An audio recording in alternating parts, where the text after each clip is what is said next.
Hello friends, this is Rahul. Welcome to Zero ट्रिपर्स।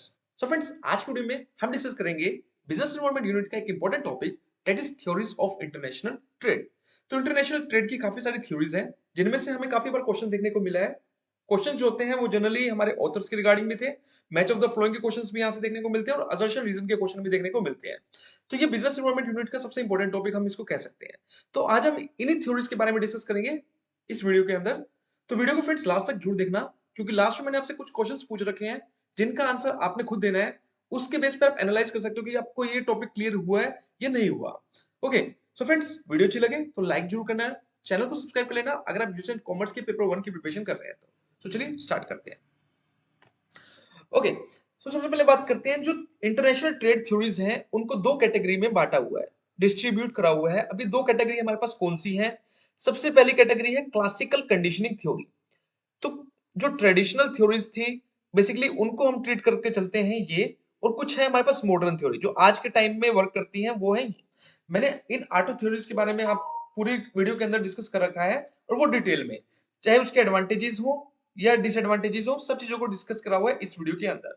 तो इसको अच्छे से देखना, और हो सके तो साथ के साथ नोट्स जरूर प्रिपेयर करना। ऑल्दो मैं इस जो पीपीटी है इसको शेयर कर दूंगा टेलीग्राम चैनल के अंदर, वहां से जाकर आप इसको डाउनलोड भी कर सकते हैं। ठीक है, तो उसको भी ज्वाइन कर लेना। तो बेसिकली इंटरनेशनल ट्रेड क्या है? देखो, अगर नॉर्मल ट्रेड की बात करें तो ट्रेड का मतलब क्या होता है? बाय एंड सेल, खरीदना और बेचना। ठीक है, ट्रेड का मतलब क्या? खरीदना और बेचना। लेकिन इंटरनेशनल ट्रेड की हम बात कर रहे हैं, तो जब खरीदा और बेचा जाता है एक कंट्री दो कंट्री के बीच में, तो हमको उसको कहते हैं इंटरनेशनल ट्रेड। मतलब कि एक कंट्री के कस्टमर जो हैं वो प्रोडक्ट तो ले रहे हैं, लेकिन वो दूसरी कंट्री के प्रोडक्ट्स को यूज कर रहे हैं। जैसे कि इंडिया के अंदर हम यूएसए के प्रोडक्ट्स, चाइना के प्रोडक्ट्स यूज करते हैं, तो this is the part of international trade. यहाँ पर हम बात करते हैं इंपोर्ट एक्सपोर्ट की। अब ये जो थ्योरीज है ये हमें क्या बताती हैं? देखो, थ्योरीज हमें ये बताती है कि इंटरनेशनल ट्रेड कैसे करना चाहिए, किस चीज का ध्यान रखना चाहिए इंटरनेशनल ट्रेड को करते हुए। एक कंट्री को कौन से गुड्स को एक्सपोर्ट करना चाहिए और कौन से गुड्स को इंपोर्ट करना चाहिए, इन चीजों की बात की गई है इंटरनेशनल ट्रेड के अंदर। तो बेसिकली इन थ्योरीज के अंदर इन सब चीजों की बात की गई है। अब हर एक थ्योरी जो है ना, वो अपना पॉइंट लेकर चलती है। कि कोई थ्योरी हमें ये कहती है कि ठीक है, एक कंट्री को वो प्रोडक्ट्स बनाने चाहिए जो उनके पास सरप्लस में हो, जिस चीज का जो रॉ मटेरियल है उनके पास सरप्लस में, उन प्रोडक्ट्स को मैन्युफैक्चर करो। एक कहता है कि आपको वो प्रोडक्ट बनाने चाहिए जिसकी ज्यादा डिमांड हो। तो हर एक थ्योरी का अपना अलग पॉइंट ऑफ व्यू है, उसी को डिस्कस करने वाले हैं हम इसके अंदर। चलिए स्टार्ट करते हैं। तो सबसे पहले हमारी सबसे इंपॉर्टेंट थ्योरी और सबसे ओल्डेस्ट थ्योरी जो है, वो है थ्योरी ऑफ मर्केंटलिज्म। याद रखना, थ्योरी ऑफ मर्केंटलिज्म सबसे पुरानी थ्योरी, जो ओल्डेस्ट थ्योरी हम कहेंगे वो ये है। अब ये जो थ्योरी है ये कब डेवलप हुई थी? तो ये थ्योरी डेवलप हुई थी हमारी 16th सेंचुरी के अंदर। कब? ये थ्योरी हमारी जो डेवलप हुई थी 16th सेंचुरी के अंदर, इसको क्या किया गया था? डेवलप किया गया था। अब मर्केंटिलिज्म क्या है? One of the earliest efforts to develop an economic theory. This theory state that country wealth was determined. अब देखना, ये थ्योरी हमें क्या बताती है? So this theory stated that country wealth was determined by the amount of its gold and silver holding. इस theory में एक सिंपल सी बात कही गई थी। इस थ्योरी ने कहा कि ठीक है, आप कैसे कहोगे कि इंडिया एक रिच कंट्री, एक डेवलप्ड कंट्री है? तो अगर इंडिया के पास और कंट्री के मुकाबले में ज्यादा गोल्ड होगा, अगर इंडिया के पास दूसरी कंट्रीज के कंपैरिजन में ज्यादा गोल्ड और सिल्वर होगा, तो हम कह देंगे, नॉर्मल सी बात है, इंडिया एक डेवलप्ड नेशन है। तो इस थ्योरी का कहने का मतलब यही था बस। वो ये थ्योरी ये मानकर चलती है एक कंट्री डेवलप तब होगी जब उसके पास ज्यादा क्वांटिटी में गोल्ड और सिल्वर होगा। अब बात ये आती है कि आपके पास गोल्ड कहां से आएगा?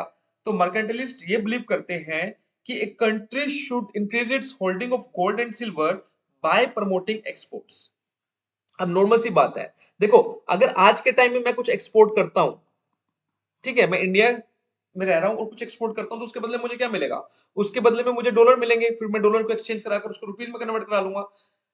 पहले क्या होता था, जब आप कुछ चीज एक्सपोर्ट करते थे तो आपको डॉलर्स नहीं मिलते थे, क्योंकि डॉलर तो एक बाद में इंटरनेशनल करेंसी का पार्ट बनाया गया है। उससे पहले क्या होता था, जो हमारा ट्रेड होता था वो गोल्ड और सिल्वर में ही होता था। तो जिस कंट्री के पास जितना ज्यादा गोल्ड होगा, उस कंट्री को उतना ही पावरफुल समझा जाता था। तो मर्केंटलिज्म थ्योरी के अंदर इसी चीज के ऊपर फोकस किया गया है कि एक कंट्री जिसके पास ज्यादा गोल्ड है, और वो गोल्ड उसको कैसे मिलेगा? वो ज्यादा एक्सपोर्ट्स करने से मिलेगा। जितना ज्यादा कंट्री एक्सपोर्ट करेगी, उतना ही ज्यादा उसके पास क्या आएगा? गोल्ड आएगा। इसी को ही हम फॉरेन रिजर्व के नाम से पहले जानते थे। ठीक है, तो the objective of each country was to have a trade surplus. अब हर एक कंट्री का जो ऑब्जेक्टिव था वो क्या था? To have a trade surplus और a situation where the value of exports are greater than. अब ट्रेड सरप्लस कैसे होता है? एक ट्रेड डेफिशिएट होता है, एक ट्रेड सरप्लस होता है। ट्रेड डेफिशिएट होता है जब इंपोर्ट्स ज्यादा हो जाते हैं एक्सपोर्ट से, और ट्रेड सरप्लस होता है जब एक्सपोर्ट्स ज्यादा हो जाते हैं इंपोर्ट से। हर एक कंट्री का ऑब्जेक्टिव होता था कि हमें ट्रेड सरप्लस चाहिए, एक्सपोर्ट ज्यादा होना चाहिए, हमारे पास गोल्ड ज्यादा होना चाहिए। वो कैसे होगा? वो ज्यादा एक्सपोर्ट करने से ही होगा। One way that many of these nations promoted exports was to impose restrictions on import। अब इसका निकालने का कंक्लूजन कैसे निकाला कि भाई कैसे हमारे पास गोल्ड ज्यादा होगा? तो वो क्या करते थे? एक्सपोर्ट्स को प्रमोट करते थे और इंपोर्ट्स को रेस्ट्रिक्ट करते थे कि भाई हमें नहीं चाहिए दूसरी कंट्री का माल, हमें सिर्फ एक्सपोर्ट करना है ना? तो ये थोड़ा मतलबी वाला टाइम था जिसमें हम एक्सपोर्ट्स पर ज्यादा ध्यान देंगे लेकिन इंपोर्ट्स को रेस्ट्रिक्ट कर देंगे। इस स्ट्रेटेजी को एक नाम दिया गया था, उसको कहते हैं प्रोटेक्शनिज्म। ये याद रखना, क्वेश्चन जनरली आपसे पूछा जा सकता है। तो इसको कहा गया क्या? प्रोटेक्शनिज्म। और ये आज के टाइम में भी यूज होता है। तो कंट्रीज क्या करती है? कई तरह के बैरियर्स लगा देती है ताकि जो दूसरी कंट्री वाले हैं अब हमारे में कंट्री में इंपोर्ट ना करें। अच्छा, इसका एक रियलिस्टिक एग्जांपल मैं आपको देता हूं। आज के टाइम में अमेरिका ने एक रूल इंप्लीमेंट कर दिया कि जो ट्रेड चल रहा था इंडिया के साथ, अब उसने कहा कि जो रेसिप्रोकल टैक्स है हम उसको यूज करेंगे। अभी रेसिप्रोकल टैक्स क्या होता है? ठीक है, इससे बहुत नेगेटिव इफेक्ट पड़ा है हमारी शेयर मार्केट के ऊपर। जैसे ही यूएसए ने इस चीज को कहा तो उसी टाइम हमारी शेयर मार्केट जो है काफी पॉइंट्स गिर चुकी है। तो इसके बारे में आपने कमेंट बॉक्स में बताना है कि क्या ऐसा डिसीजन लिया गया यूएसए के थ्रू जिसका इतना भारी इफेक्ट हमें देखने को मिला। ओके, की फीचर्स ऑफ मर्केंटिलिज्म। अब इसके फीचर्स क्या है? Basically wealth measured by accumulation of gold and silver. Normal सी बात है, मैं आपको स्टार्टिंग से बता रहा हूं कि जो एक कंट्री की वेल्थ है वो जितना गोल्ड और जितना सिल्वर होल्ड कर रही है उसी के बेस पर डिपेंड करती है। आज के टाइम में कंट्री की वेल्थ उसके डॉलर्स पर कितना है उसके पास, फॉरेन रिजर्व है उसके पास। फेवरेबल ट्रेड बैलेंस, तो यहाँ पे हर कोई कंट्री क्या करता था? किसके ऊपर फोकस करना था? ट्रेड बैलेंस के ऊपर। तो वो कैसा होना चाहिए? आपका फेवरेबल होना चाहिए। ठीक है, तो ट्रेड सरप्लस में कंट्री काम करे तभी उसका फायदा होने वाला है। गवर्नमेंट इंटरवेंशन मोस्ट इंपोर्टेंट है। इस थ्योरी के अंदर जो गवर्नमेंट है वो क्या करती है? इंटरवेंशन करती है। ठीक है, आप कोई ट्रेड करोगे तो गवर्नमेंट रूल्स बनाएगी ही बनाएगी। इस तरह की जब थ्योरी को प्रिवेलेंट करेंगे, इस तरह की इकोनॉमी के अंदर गवर्नमेंट इंटरवेंशन करेगी ही करेगी। ठीक है, रिगार्डिंग टैरिफ, इंपोर्ट्स, सब्सिडीज के रिगार्डिंग गवर्नमेंट यहाँ पे क्या करती है? इंटरफेयर करती है। प्रोटेक्शनिज्म मेजर्स यहाँ पे यूज किए जाते हैं। इस थ्योरी के अंदर हमने प्रोटेक्शनिज्म मेजर यूज करे, जैसे कि क्या? इंपोर्ट्स को रोकने के लिए क्या करा? हाई टैरिफ को चार्ज किया गया। ठीक है, इंपोर्ट कोटाज लगाए गए, रेस्ट्रिक्शंस लगाए गए ताकि दूसरी कंट्री यहाँ पर इंपोर्ट ना करे। चलिए, इसके बाद हम चलते हैं इसके कुछ क्रिटिसिज्म से। अच्छा, एक चीज हमें देखने को मिलती है जो बहुत बार क्वेश्चन पूछा जाता है, जीरो सम गेम क्या होता है? देखो, ये जो मर्केंटिलिज्म थ्योरी है ना, इसने फोकस किया किसके ऊपर? Zero sum game. Zero sum game मतलब क्या होता है? देखो, जीरो सम गेम क्या होता है? जीरो सम गेम बेसिकली क्या है कि एक कंट्री अगर फायदे में चल रही है तो उससे दूसरी कंट्री को नुकसान होगा। मतलब अगर एक कंट्री को फायदा करना है तो उसको दूसरे को लॉस करना ही पड़ेगा। ये होता है जीरो सम गेम। इसमें दोनों का फायदा नहीं होता, एक का फायदा दूसरे का क्या होगा? नुकसान होगा। अगर एक कंट्री इंपोर्ट करेगी तो दूसरी क्या कर रही है? एक्सपोर्ट कर रही है। एक को फायदा मिल रहा है, दूसरे को क्या मिल रहा है? नुकसान। इसको कहते हैं जीरो सम गेम। एक होता है positive sum game. Positive sum game कौन सा होता है? जिसमें दोनों को क्या होता है? कंट्रीज को बेनिफिट होता है। चाहे कोई इंपोर्ट करे एक्सपोर्ट करे, दोनों कंट्रीज को क्या होता है? बेनिफिट होता है। ये जो थ्योरी थी ना, ये फोकस करती थी, ये बिलीव करती थी इसके ऊपर, जीरो सम गेम के ऊपर। ये कहती थी हाँ, अगर आप एक्सपोर्ट कर रहे हो तो आपको बेनिफिट मिलेगा, अगर आप दूसरी कंट्री इंपोर्ट कर रही है तो उसको लॉस है। तो ये इस चीज पर फोकस करती है। तो ये कहीं ना कहीं एक नेगेटिव बात थी, पॉजिटिव इसमें से कुछ भी नहीं था। तो country gain in wealth through trade come at expenses of other country. In reality international trade can benefit all parties. अगर ये सभी पार्टीज को बेनिफिट करेगा तो ये पॉजिटिव सम गेम कहलाएगा। बट इसका क्रिटिसिज्म क्या था कि ये फोकस करती थी जीरो सम गेम के ऊपर। दूसरा है इनएफिशिएंट एलोकेशन ऑफ रिसोर्सेज। कहीं ना कहीं जो रिसोर्सेज थे वो इनएफिशिएंट एलोकेट थे। जहां पर गवर्नमेंट का इंटरवेंशन आ जाएगा, गवर्नमेंट सब्सिडीज देगी, तो कहीं ना कहीं वहां पे जो रिसोर्सेज हैं उसका क्या है? इनएफिशिएंट एलोकेशन होएगा ही होएगा। ये कॉमन सी बात है। चाहे आज के टाइम में आप इंडिया में देख सकते हैं, कहीं ना कहीं हमारे रिसोर्सेज जो है इनएफिशिएंट एलोकेट किए जाते हैं। चाहे वो सब्सिडीज बांटने की बारी आए, चाहे राशन फ्री राशन बांटने की बारी आए, कहीं ना कहीं हमारे रिसोर्सेज को इनएफिशिएंट एलोकेट किया जा रहा है। तो जब भी गवर्नमेंट का इंटरवेंशन रहेगा तो वो इनएफिशिएंट रहेगा ही रहेगा। उसके बाद है over emphasis on precious metal. तो कहीं ना कहीं इस थ्योरी पर सारी कहानी कहाँ लाकर अटक गई, गोल्ड सिल्वर इस चीज के ऊपर, इन्हीं के ऊपर फोकस किया गया, बाकी किसी भी चीज पर फोकस नहीं किया गया। तो सिर्फ इसने फोकस किया किसके ऊपर, गोल्ड सिल्वर वगैरह जैसे चीज। बाकी फोकस करने के लिए बहुत सारी चीजें थी, जैसे कि human capital, innovation, productive industries, यहाँ पर कोई भी ध्यान नहीं दिया गया, सिर्फ गोल्ड सिल्वर पर फोकस किया गया। अच्छा, ये एक पुरानी थ्योरी थी, इसको चेंज करते हुए हम एक नई थ्योरी पर आते हैं और जिसका नाम हमने दिया थ्योरी ऑफ एब्सोल्यूट एडवांटेज। अब ये भी काफी इंपॉर्टेंट थ्योरी है, बहुत बार क्वेश्चन हमें देखने को मिलता है कि एब्सोल्यूट एडवांटेज थ्योरी किसने दी थी और कंपैरेटिव एडवांटेज थ्योरी किसने दी थी। चाहे टेट एग्जाम की बात हो या नेट एग्जाम की बात हो, हर जगह ये क्वेश्चन हमें देखने को मिलता ही मिलता है। देखो, absolute advantage, A for absolute और ए फॉर एडम स्मिथ। याद रखना, एब्सोल्यूट एडवांटेज किसने दी थी, एडम स्मिथ ने दी थी। ठीक है, तो इसको कहा गया एब्सोल्यूट एडवांटेज थ्योरी। अब ये थ्योरी किस चीज के ऊपर फोकस करती थी, this theory focus on the ability of a country to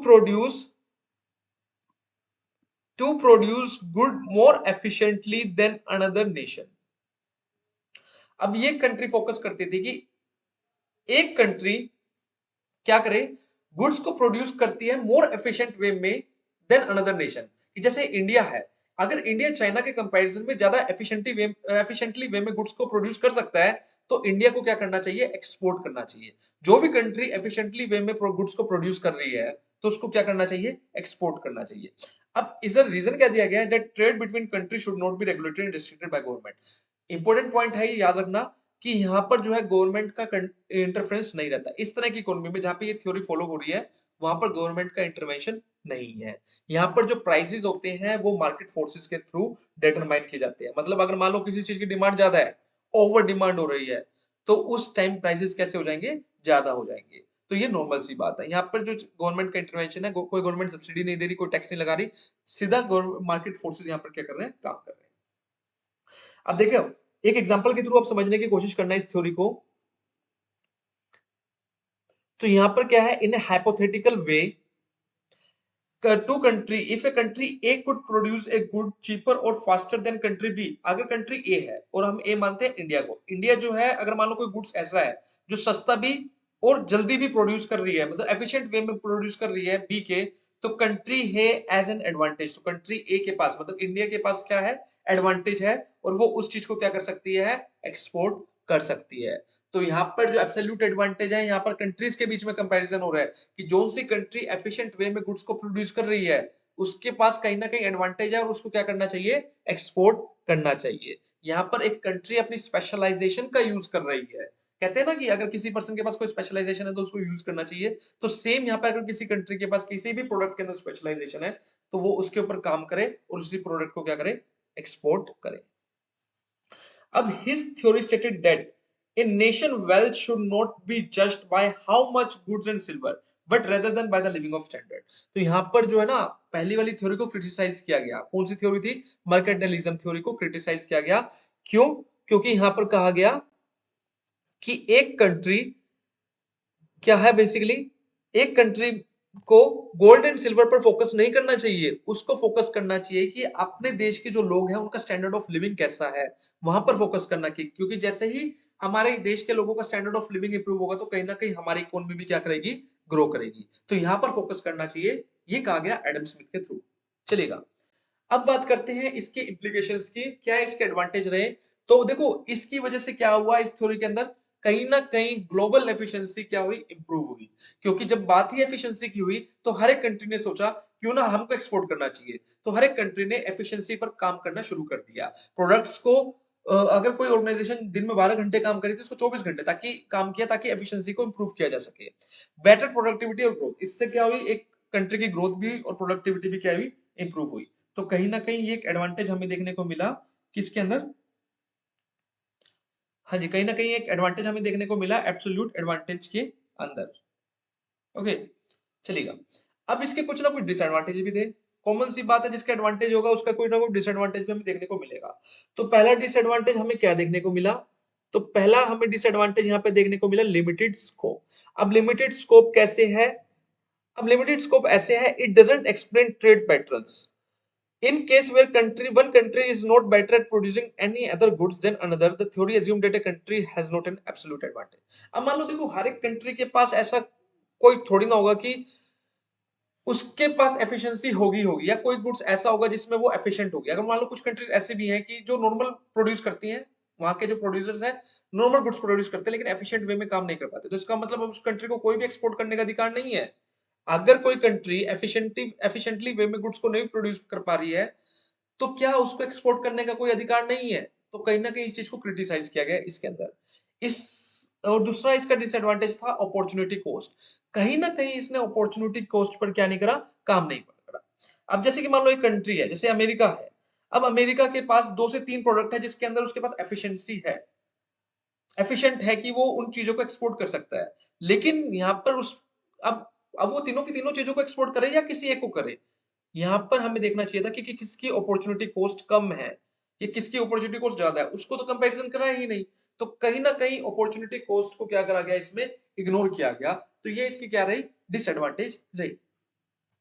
चलिएगा अब इससे ऊपर वर्जन पर चलते हैं। अब आ गया हमारे पास कंपैरेटिव एडवांटेज थ्योरी। अब ये इसी के सिमिलर पैटर्न पर है एब्सोल्यूट एडवांटेज के ऊपर। अब ये थ्योरी किसने दी थी इसको याद रख लो, क्योंकि दोनों में बहुत बार क्वेश्चन आता है कि एब्सोल्यूट एडवांटेज किसने दिया और कंपैरेटिव एडवांटेज किसने दिया है। तो कंपैरेटिव एडवांटेज जो थ्योरी है ये दी गई थी किसके थ्रू, डेविड रिकार्डो के थ्रू इन 1817। ओके, तो कब दी गई थी, 1817। क्लियर, ठीक है। तो ये थ्योरी जो है किसने दी थी, डेविड रिकार्डो ने दी थी, और ये कब दी थी, 1817 में। अब Ricardo reasoned that even if a country A has absolute advantage in the production of both products, specialization and trade could still occur between two countries. अगर इसने देखो इसने एक चीज को क्लियर करा कि मान लो एक ही कंट्री के पास एफिशिएंसी है, एब्सोल्यूट एडवांटेज है, तो भी ट्रेड किया जा सकता है। अब वो कैसे किया जा सकता है, अब यहाँ पे क्लैरिफिकेशन देखिएगा। Competitive advantage occurs when a country cannot produce a product more efficiently than the other country. However, it can produce that product better or more efficiently than in other goods. अब देखो यहाँ पर focus देखो, उसमें absolute advantage में हम किसके ऊपर बात कर रहे थे, हम कंट्रीज के ऊपर कंपैरिजन कर रहे थे। लेकिन कॉम्पेटिटिव एडवांटेज के अंदर हम बात करेंगे किसके ऊपर, प्रोडक्ट्स के ऊपर। किसके ऊपर, प्रोडक्ट्स के ऊपर। यहां पर फोकस किया जाएगा कि एक कंट्री अगर 10 प्रोडक्ट बनाती है तो उनमें से सबसे बेटर प्रोडक्ट वो कौन सा बनाती है, 10 को कंपैरिजन किया जाएगा, ना कि दूसरी कंट्री के साथ कंपैरिजन किया जाएगा। जो सा भी प्रोडक्ट वो बेटर वे में बना रही है, एफिशिएंटली वे में बना रही है, उसी प्रोडक्ट को क्या किया जाएगा, एक्सपोर्ट किया जाएगा। दिन रात का फर्क है। मतलब कि अब यहाँ पे इसने इस चीज को क्लियर कर दिया कि हर एक कंट्री अपने प्रोडक्ट को एक्सपोर्ट कर सकती है। देखना ये है कि आप जितने प्रोडक्ट्स बना रहे हो उसमें से एफिशिएंटली वे में आप कौन सा प्रोडक्ट बना रहे हो। The difference between two this theory is subtle.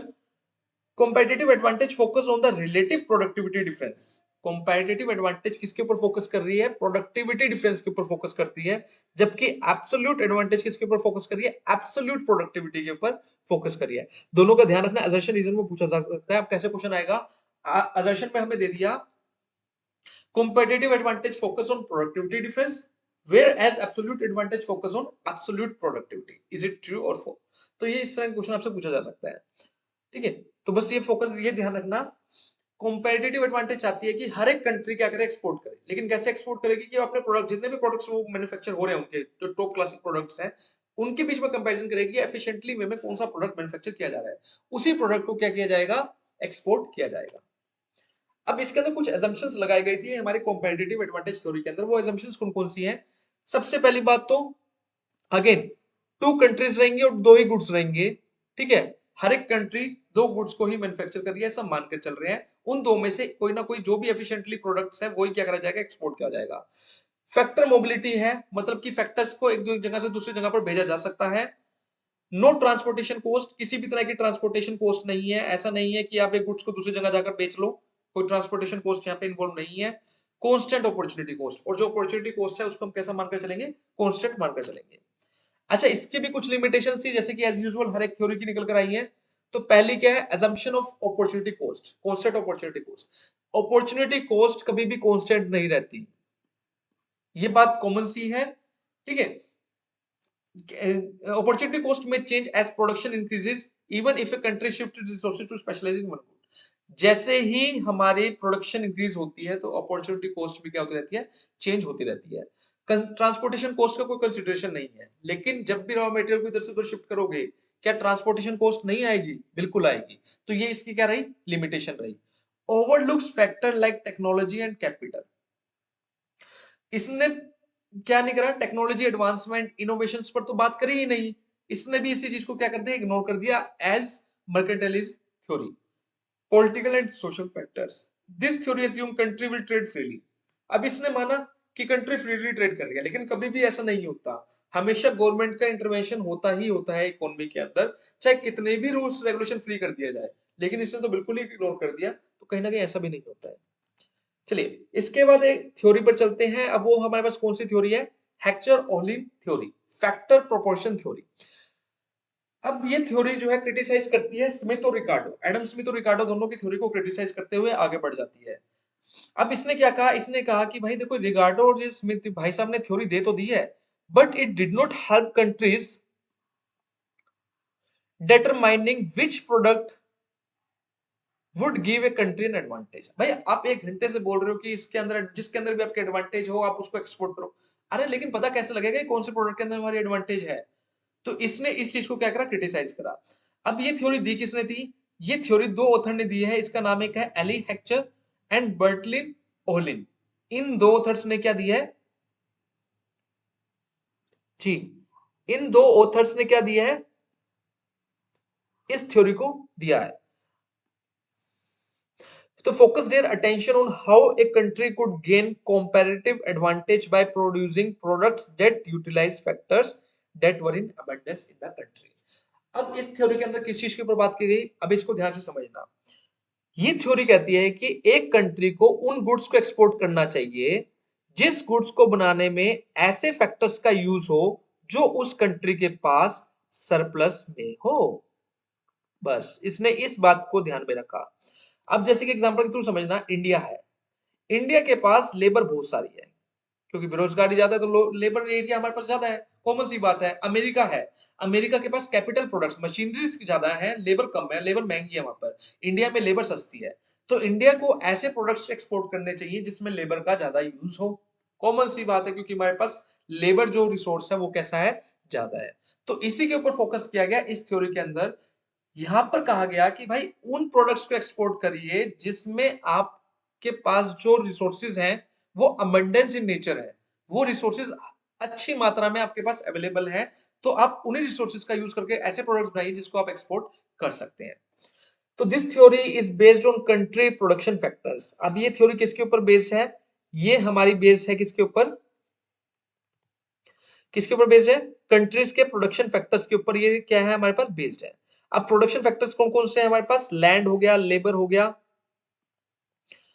Capital हो गया, which provides the fund for investment in plant and equipments. तो ये सारे हमारे रिसोर्सेज हैं। अब factors that were in greater supply relative to the demand would be cheaper, factors in greater demand relative to greater supply would be more.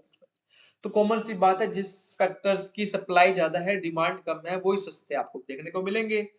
तो इस theory को factor proportion theory के नाम से भी जाना जाता है। तो क्लियर हो गया होगा, कॉमन सी बात है, फैक्टर प्रोपोर्शन थ्योरी किसके ऊपर काम करती है, फैक्टर्स के ऊपर काम करती है। क्या कहती है कि भाई आपको उन्हीं प्रोडक्ट एक्सपोर्ट करना है जिसके अंदर ऐसे फैक्टर्स का यूज हो जो आपकी कंट्री में सरप्लस हो। अब इसके कोर कंसेप्ट कौन कौन से हैं इस थ्योरी के, ये जान लीजिए। तो सबसे पहला है factors endowment. This theory suggest that country could have different endowments, है ना, जैसे कि कंट्री के पास different different availability of resources है, कोई ज्यादा भी है कोई कम भी है।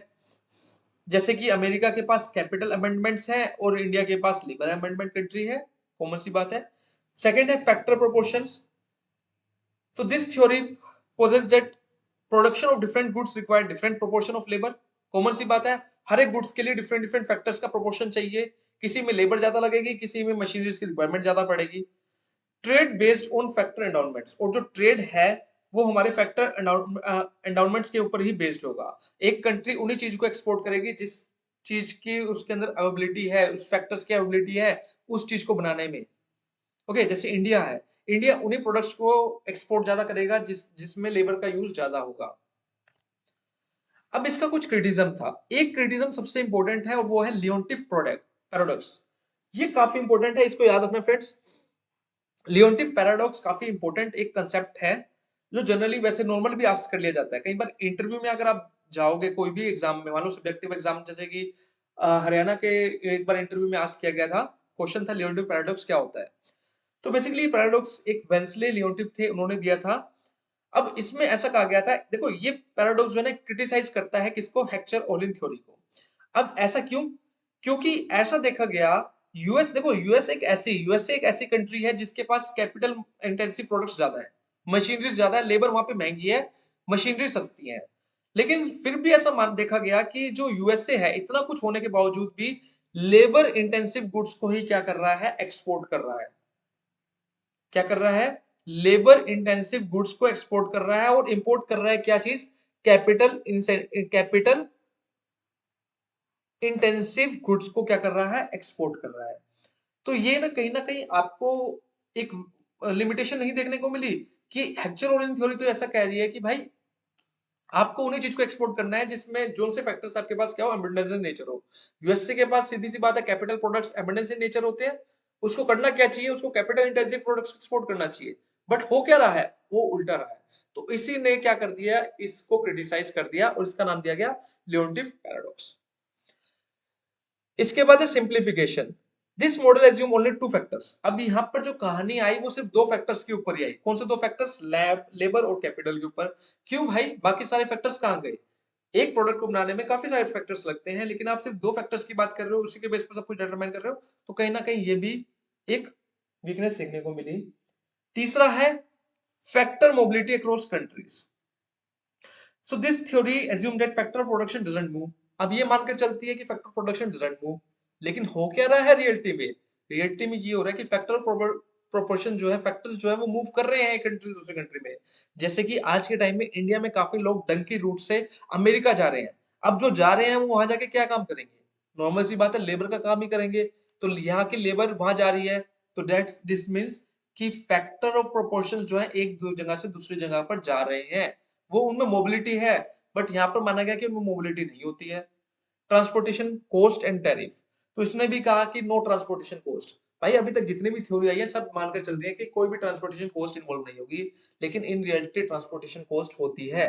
तो ये भी इसकी क्या बन गई, लिमिटेशन बन गई। चलिएगा, अब इसके बाद हम बात करते हैं कंट्री सिमिलरिटी थ्योरी।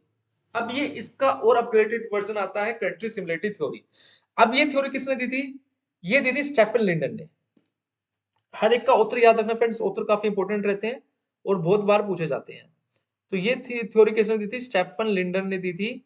और कब दी थी, 1961 में दी थी। He tried to explain the concept of intra industry trade. अब इसको समझने की कोशिश करना, ये क्या कहते हैं, this theory propose that consumers in countries that are in the same or similar stage of development would have similar preference। अब इस थ्योरी के अंदर ये माना गया कि जो भी कंज्यूमर जिन भी कंट्रीज में रहते हैं जो सिमिलर स्टेज में है, उनकी जो प्रेफरेंस होती है सिमिलर है। जैसे कि मान लो इंडिया में कोई कंज्यूमर रहता था, वो कुछ मान लो क्लोथ की शॉपिंग करता है, तो वो एडिडास के शूज ही डालता है। वो अमेरिका चला गया, लेकिन अमेरिका में भी एडिडास के शूज ही डाल रहा है, तो उसकी जो प्रेफरेंस है वो सेम है। कंट्री चेंज करने से कोई फर्क नहीं पड़ता। In this form base, Linder suggested that companies first produce for domestic consumption। अब वो ये कहता है कि भाई आपको एक्सपोर्ट करना है तो कर लो, कोई बात नहीं, लेकिन सबसे पहले कंपनीज को करना क्या है, कंपनीज को करना है कि उन्हें क्या करना है, डोमेस्टिक कंजप्शन के लिए सबसे पहले प्रोड्यूस करना है।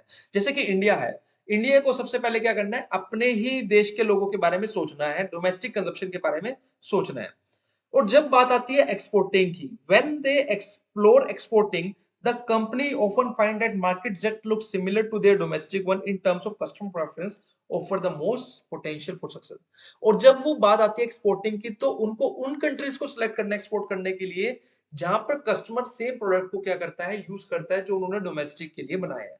जैसे कि इंडिया की मार्केट में अगर मैंने कोई प्रोडक्ट बनाया, इंडिया के लोग तो ले ही रहे हैं, साथ में पता लगा कि नेपाल के लोग भी उसी चीज को प्रेफर करते हैं, तो मैंने उसी चीज को नेपाल में भी एक्सपोर्ट करना स्टार्ट कर दिया। तो ये फोकस किया गया किसके ऊपर, कंट्री सिमिलरिटी थ्योरी के ऊपर। लेकिन इसने अच्छी बात ये कही कि पहले आप डोमेस्टिक के बारे में सोचिए, फिर आप जाइए एक्सपोर्ट की तरफ। तो Lindner country similarity theories then states that most trade in manufactured goods will be between country with similar per capita income। तो बेसिकली यहाँ पर उन्हीं कंट्रीज के बीच में ट्रेड होता है जिन कंट्रीज की पर कैपिटा इनकम ऑलमोस्ट सिमिलर रहती है, ज्यादा फ्लक्चुएट नहीं होती है। अगर आप एक डेवलपिंग कंट्री, एक डेवलप्ड नेशन से बात करेगी तो वहां पे थोड़ा डिफरेंस आएगा, लेकिन अगर एक डेवलपिंग कंट्री दूसरी डेवलपिंग कंट्री के बारे में बात करेगी तो हो सकता है कि उनके जो प्रेफरेंस है वो सिमिलर सिमिलर रहे। So this theory is most often useful in understanding trade in goods where brand names and product reputation are important factors। तो बेसिकली वहां पर फोकस करती है जहां पर ब्रांड नेम और जो प्रोडक्ट रेपुटेशन है वो इंपॉर्टेंट रोल प्ले करती है। क्लियर? ओके, होप सो आपको क्लियर हो गया होगा। चलिएगा, सो कोर कंसेप्ट क्या है कंट्री सिमिलरिटी थ्योरी के, इसको जानते हैं एक बार। तो सबसे पहले तो इसका कोर कंसेप्ट क्या है, सिमिलरिटी इन डिमांड। आपको जहां पर एक्सपोर्ट करना है, जिस कंट्री में एक्सपोर्ट करना है, उसका सबसे पहले आपको सिमिलरिटी लेवल चेक करना है। ओके, तो जनरली कहा गया है कि जो कंट्री सेम पर कैपिटा इनकम की है, आपको वहीं आप क्या कर सकते हो, बेसिकली एक्सपोर्ट कर सकते हो, क्योंकि ऐसा माना जाता है कि जो डिमांड पैटर्न है दोनों कंट्रीज का कैसा रहेगा, सेम रहेगा। Intra industry trade, this theory focus intra industry trade where which is trade between countries involving the exchange of similar but differentiated products, cars made in different countries or similar type of electronic goods। तो basically यहाँ पर हमें कौन सा trade देखने को मिलता है, इंट्रा ट्रेड इंडस्ट्री हमें यहाँ पे देखने को मिलता है। मतलब कि हम एक्सचेंज तो कर रहे हैं गुड्स का, लेकिन वो क्या है, सम हाउ गुड्स, जैसे वो कंट्री भी मैन्युफैक्चर कर रही है और हमारी कंट्री भी कर रही है, गुड्स तो सिमिलर है लेकिन सम हाउ वो कह रहे हैं डिफरेंशिएटेड है। जैसे कि कार्स हैं, कार्स अमेरिका में मिलेंगी, कार इंडिया में मिलेगी, लेकिन जो उधर की होगी और यहाँ की होगी कुछ तो उनमें डिफरेंस रहेगा, तभी हम उसके बेस पे क्या कर सकते हैं, एक्सपोर्ट कर सकते हैं। इकोनॉमिक डेवलपमेंट और income level, per capita income plays a significant role in determining country demand for goods. अब हमारे जो गुड्स हैं वो दूसरी कंट्री में बिक सकते हैं, नहीं बिक सकते हैं, उसके ऊपर जो फोकस किया जाएगा वो कंट्री की पर कैपिटा के इनकम के ऊपर फोकस किया जाएगा। अगर मान लो एक कंट्री की पर कैपिटा इनकम काफी हाई है और मैं इंडिया से उधर प्रोडक्ट सेल करने के लिए बेचूंगा, तो शायद हो सकता है ना बिके, क्योंकि वहां के लोग डिमांडेड हाई क्वालिटी गुड्स हो सकता है डिमांड करें, और हमारे यहाँ के जो प्रोडक्ट्स हैं वो इतने हाई क्वालिटी ना हो। तो हमें पर कैपिटा इनकम जो है, इसका एक कोर कंसेप्ट हमें देखने को मिलता है कि हमें ध्यान रखना है कि जिस कंट्री में हम सेल कर रहे हैं पर कैपिटा इनकम हमारी कंट्री के सिमिलरिटी लेवल पे होनी चाहिए। ओके, चलिए, इसके भी क्रिटिसिज्म से हमारे पास कुछ कंट्री सिमिलरिटी थ्योरी के। तो सबसे पहला है over emphasis on income. Income के ऊपर कहीं ना कहीं ज्यादा फोकस नहीं किया गया पूरी थ्योरी के अंदर, बिल्कुल किया गया है। हम बार बार बात कर रहे हैं पर कैपिटा इनकम की, बट ऐसा नहीं है।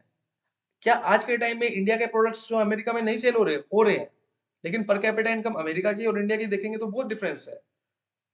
Neglect other trade factors, again बाकी ट्रेड फैक्टर्स को यहाँ पे नेग्लेक्ट कर दिया गया है। फोकस ऑन मैन्युफैक्चर्ड गुड्स, इस थ्योरी के अंदर हमने सिर्फ फोकस करा है मैन्युफैक्चर्ड गुड्स के अंदर, जबकि हमारे पास अदर गुड्स भी हैं, प्राइमरी गुड्स, सेकेंडरी गुड्स, उनके ऊपर फोकस नहीं किया गया। चलिए, अब हम बात करते हैं प्रोडक्ट लाइफ साइकिल थ्योरी। अब प्रोडक्ट लाइफ साइकिल थ्योरी किसने दी थी, तो ये थ्योरी हमें दी थी किसने, रेमंड वर्नर ने। कब दी थी, 1960 में। अब इसके अंदर 3 स्टेजेस में प्रोडक्ट को कैटेगराइज किया गया। पहली स्टेज कौन सी होती है, पहली स्टेज है हमारे पास न्यू प्रोडक्ट। पहली स्टेज कौन सी है, न्यू प्रोडक्ट। दूसरी है कौन सी, मैन्युफैक्चरिंग प्रोडक्ट, और तीसरा है स्टैंडर्डाइज प्रोडक्ट। इन 3 स्टेजेस के अंदर प्रोडक्ट को क्या किया गया, कैटेगराइज किया गया। अब ये थ्योरी हमें क्या कहती है, this theory assume that production of the new product will occur completely in the home country. देखो, ये जो प्रोडक्ट होगा ना 3 स्टेजेस से होकर जाएगा। सबसे पहले न्यू प्रोडक्ट होगा, फिर मैन्युफैक्चरिंग सॉरी मैच्योरिंग प्रोडक्ट होगा, फिर स्टैंडर्डाइज प्रोडक्ट होगा। जो न्यू प्रोडक्ट होगा ना वो डेवलप ही होम कंट्री के अंदर होगा। जैसे कि हमारे यहाँ पे इंडिया में जो है, अगर हम बात करें हैंडलूम सेक्टर की, कोई भी ब्लैंकेट है वो सबसे पहले हमारे लिए न्यू प्रोडक्ट है। सबसे पहले इंडिया में मान लो हम बात करते हैं, यहाँ पे डेवलप किया गया, तो इंडिया के लिए वो न्यू प्रोडक्ट था, वो स्टेज 1 थी। उसके बाद जैसे ही वो मैच्योरिंग प्रोडक्ट हो जाएगा तो हम उसको एक्सपोर्ट करना स्टार्ट कर देंगे, फिर वो स्टैंडर्डाइज हो जाएगा। तो हो सकता है कि यहाँ से टेक्निक वहां पे चली जाए उसको बनाने की। तो इसमें कहा गया है कि जो हमारा न्यू प्रोडक्ट होगा वो कंप्लीटली बनाया जाएगा होम कंट्री के अंदर ही। It is also been use to describe how the PC went through its product life cycle. जैसे कि पीसी की बात, पर्सनल कंप्यूटर की बात की गई, अभी 1970 में डेवलप किए गए, तो 1970 के अंदर ये न्यू प्रोडक्ट था, ये अमेरिका में डेवलप किया गया था, तो अमेरिका का ये न्यू प्रोडक्ट था, और धीरे धीरे इसका बाद में एक्सपोर्ट करना स्टार्ट किया, तो ये मैच्योरिंग स्टेज पे आ गया। फिर ये इसकी जो टेक्निक है वो इंडिया में ही आ गई बनाने की, तो ये स्टैंडर्डाइज प्रोडक्ट बन गया। ओके, तो ये कहा गया प्रोडक्ट लाइफ साइकिल। तो बस इसमें आपको इतना ध्यान रखना है कि जो न्यू प्रोडक्ट होता है वो होम कंट्री में बनाया जाता है। एक प्रोडक्ट को 3 स्टेजेस में डिस्ट्रीब्यूट किया गया, कैटेगराइज किया गया, न्यू प्रोडक्ट, मैच्योरिंग प्रोडक्ट और स्टैंडर्डाइज प्रोडक्ट। ओके, इसके बाद चलते हैं ग्लोबल स्ट्रेटेजिक राइवलरी थ्योरी। अभी जो ग्लोबल स्ट्रेटेजिक राइवलरी थ्योरी है ये एमर्ज हुई कब, 1980 के अंदर इसको डेवलप किया गया। दो इकोनॉमिक्स से जिन्होंने दिया, एक था पाउल क्रूगमैन, दूसरा है Kelvin Lancaster. They focused on MNC and their effort to gain competitive advantage. अब इन्होंने फोकस किया किसके ऊपर, एमएनसी के ऊपर फोकस किया कि ये जो एमएनसी है जो वर्क कर रही हैं ये कैसे कॉम्पिटिटिव एडवांटेज को गेन कर सकती हैं। ठीक है, फोकस किया गया किसके ऊपर,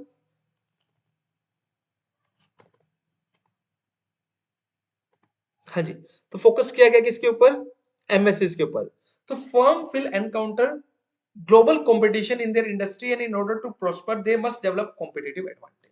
तो कहा गया कि अगर फर्म क्या करना चाहता है, ग्लोबल कंपटीशन को बीट करना चाहती हैं, तो उनको क्या चाहिए, एक कॉम्पिटिटिव एडवांटेज लेकर आनी पड़ेगी।